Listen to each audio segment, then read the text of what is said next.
শিল্পী kitchen blog like করুন, subscribe করুন। আমি আজকে বাটা মাছ রান্না করব। নুন দিয়ে দিলাম, হলুদ দেব, এবার কড়াইতে তেল দেব,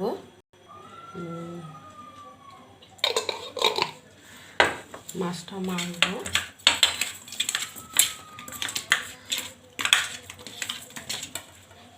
ফ্রিজের মাছ খেয়ে খেয়ে ফাঁকা করে দিতে হবে। আমাদের শনিবার থেকে পুরো 10-12 দিন নিরামিষই খেতে হবে। এখানে কীর্তন শুরু হয়ে গেছে, যখন নাম কীর্তন শুরু হয়ে যায় তখন আমরা নিরামিষই খাই। এবার হচ্ছে মনে হয় 75তম দিন কীর্তন হবে, তাই অনেক দিন কীর্তন হবে, তাই আমরা নিরামিষই খাবো।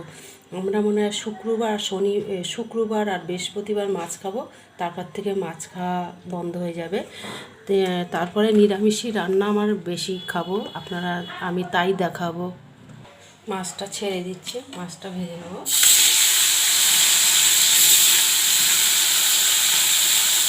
মাছটা উল্টিয়ে দিচ্ছি।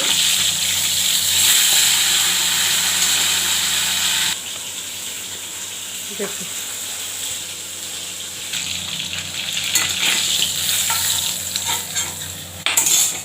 পটলটা ভেজে নিচ্ছি, পটল দিয়ে রান্না করব।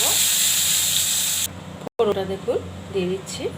বর বললো পাতলা করে ঝোল করবে, গরম পড়ে গেছে, খুব গরম পড়েছে, বলে পাতলা করে মাছের ঝোলটা করবো। আমি ঠিক আছে তাই বানাবো। আদাটা দিয়ে দিচ্ছি, পাতলা করে ঝোল বানাবো। তাই হচ্ছে লঙ্কা বাটা, জিরে অল্প একটু জল, আর হচ্ছে হলুদ, আর একটু হলুদ, নুন দিয়ে দেবো।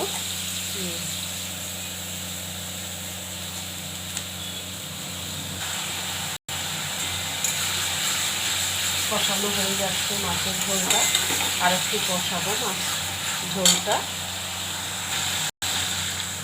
ঝোলটা ফুটে গেছে, মাছটা দিয়ে দিচ্ছি আর পটলটাও দিয়ে দিচ্ছি। দেখুন পাতা ঝোলটা হচ্ছে কি সুন্দর। ধনে পাতা দিয়ে দিচ্ছি, ধনে পাতা দেওয়া হয়ে গেছে, এবার তুলে দেবো মাছের ঝোল। তুলে দিচ্ছি, হয়ে গেছে দেখুন।